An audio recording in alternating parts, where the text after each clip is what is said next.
Hello，大家好，欢迎回到 Town Talk。一部手机失窃引发的惊心动魄的战争，这是最近一篇火遍网络的文章。文章记述了作者与盗窃、互联网黑产诈骗集团斗争的过程。犯罪分子在盗窃到手机后，解锁了手机的锁屏密码，使用受害者的手机，通过手机验证码等方法获取到受害者的身份证及银行卡信息，破解银联云闪付的 App。创建新的支付宝密码，使用受害者的信用卡、储蓄卡消费，大量购买充值卡，甚至用受害者的身份在借贷 App 上申请网贷。今天就和大家复盘一下这个事件的全部过程，揭开互联网诈骗黑产的套路。在视频的最后，我也会向大家分享如何堵住被黑的漏洞，保护自己的身份信息和财产安全。如果你不想错过，那么请一定看到视频的最后。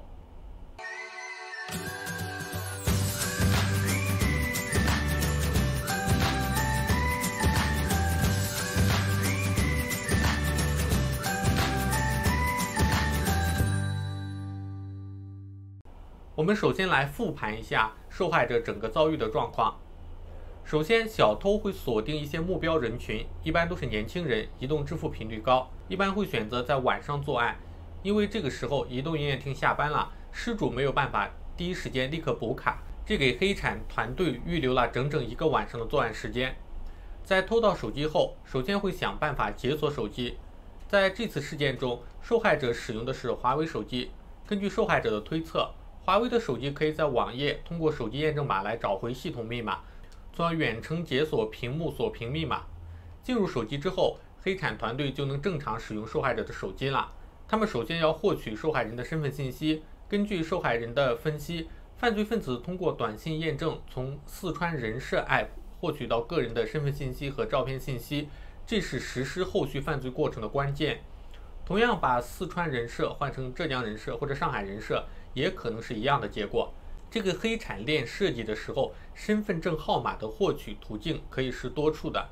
获取身份信息之后，就要开始想办法搞到银行卡信息。一开始受害人猜测黑产团伙可能是打电话给银行客服问卡号，后来试了一下，原来是不行的。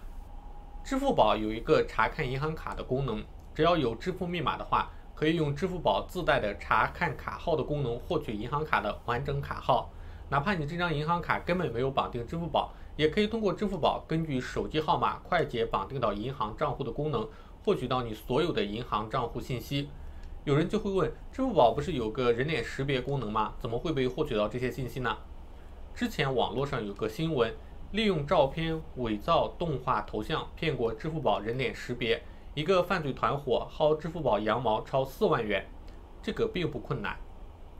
此时黑产团伙已经有了受害人的手机和手机卡、身份信息、银行卡信息，此时就可以为所欲为了。黑产团伙选了好几家风控不严的网贷平台，开始申请在线贷款，比如此次的美团贷款、苏宁金融。贷款到了受害者的储蓄卡账户之后，通过虚拟卡充值、银联转账把钱转走。下面我们看一下整个作案过程中的几个关键漏洞。首先是华为手机被解锁的安全漏洞。虽然有一名接近华为的人士分析，华为的锁屏密码是无法破解的，但是却可以在刷机后通过其他渠道掌握身份信息，配合手机验证短信，就可以更改华为的系统密码。其次是手机运营商，受害人虽然可以打电话给运营商客服挂失手机号码，但是四川电信的业务流程设计导致失窃的手机号码被黑产团伙数次在深夜解锁挂失，这是黑产团队能够接收到各种平台手机验证码的主要原因。只要提供身份信息和服务密码，就可以通过电话客服解除挂失。而黑产团伙之所以能够解除挂失的原因在于受害人的身份信息从其他渠道泄露。然后是四川人社的 App， 只要通过手机验证码就可以查询到各种身份信息。再就是支付宝方面，黑产团伙用受害人的身份信息注册了新的支付宝账号，并绑定了受害人的手机号码和银行卡，但支付宝风控系统识别到异常，阻止了交易。交易风控审核支付宝做得还不错，但是绑卡的认证就太过于简单，导致前面说的银行卡号泄露。支付宝在9月中旬的回应中否认了这一结论。能注册新号是通过其他渠道已掌握的身份信息和短信验证码在常用设备上实现的，人脸识别未能突破。另外，受害人质疑支付宝快捷绑卡的设置导致银行卡号的泄露，支付宝同样否认，称卡号是通过其他渠道获得的，犯罪分子通过输入卡号和短信验证实现绑卡。支付宝表示，黑产并没有从支付宝套到钱和信息，并承诺对包括手机丢失在内导致的资金被盗全额赔偿。银联云闪付方面表示，在案件中，关键在于用户没有及时的通过手机运营商成功挂失 SIM 卡。犯罪分子将手机中的 SIM 卡去除后，专门用来接收各类平台发送的短信验证码，通过其他平台非法盗取的用户信息，在多个平台上伪冒开户实施盗刷。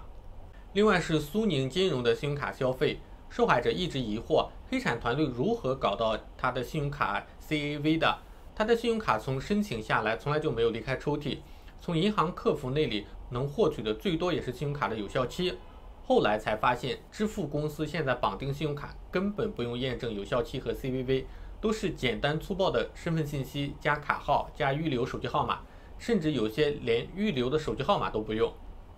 之后，受害者虽然补了手机卡，银行卡都冻结了，待支付功能的软件都找回来各种修改密码了，但是突然又收到了财付通的支付验证码的请求。原来是黑产团队用其他支付账号绑定了他的银行卡，包括之前用手机号登录苏宁时，发现登录的是别人新建的苏宁账号，包括支付宝账号也是新建的。整个过程用的都是正常的业务操作，黑产团队只是把各个机构的弱验证的相关业务链接起来。目前，美团的贷款记录已经消除，苏宁金融、银联云闪付、财付通均已陆续赔付。最后我们聊一聊如何堵住这些漏洞，避免我们的身份信息泄露、财产受损。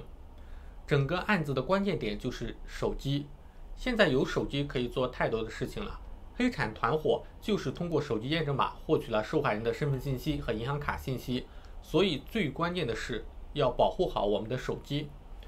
手机丢失谁都有可能遇到，那么如何防止手机被解锁呢？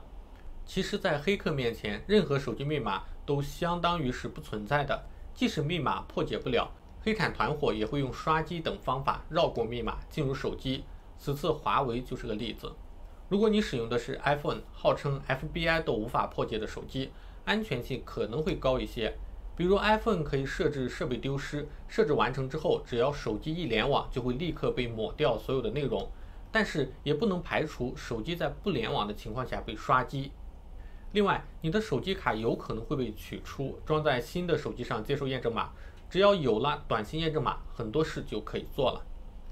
前面提到，即使你手机卡挂失了，也还是有可能会被解锁。那么真的就没有办法了吗？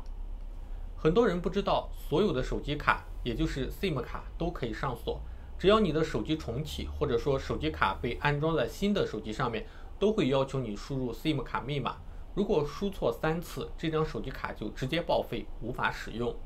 所以设置手机 SIM 卡密码是目前最有效的解决方法。至于其他，比如说手机解锁的漏洞、支付宝的漏洞、各类 App 的漏洞，这些都是在短期内我们自己无法解决的问题，只能等待相关法律法规出台来约束这些企业。据人民日报报道，个人信息保护法草案已于近日提交全国人大常委会审议，希望这个法案能够早日出台，对各个企业形成约束，加强他们的信息保护意识，真真切切地把我们每一个用户的隐私放在第一位。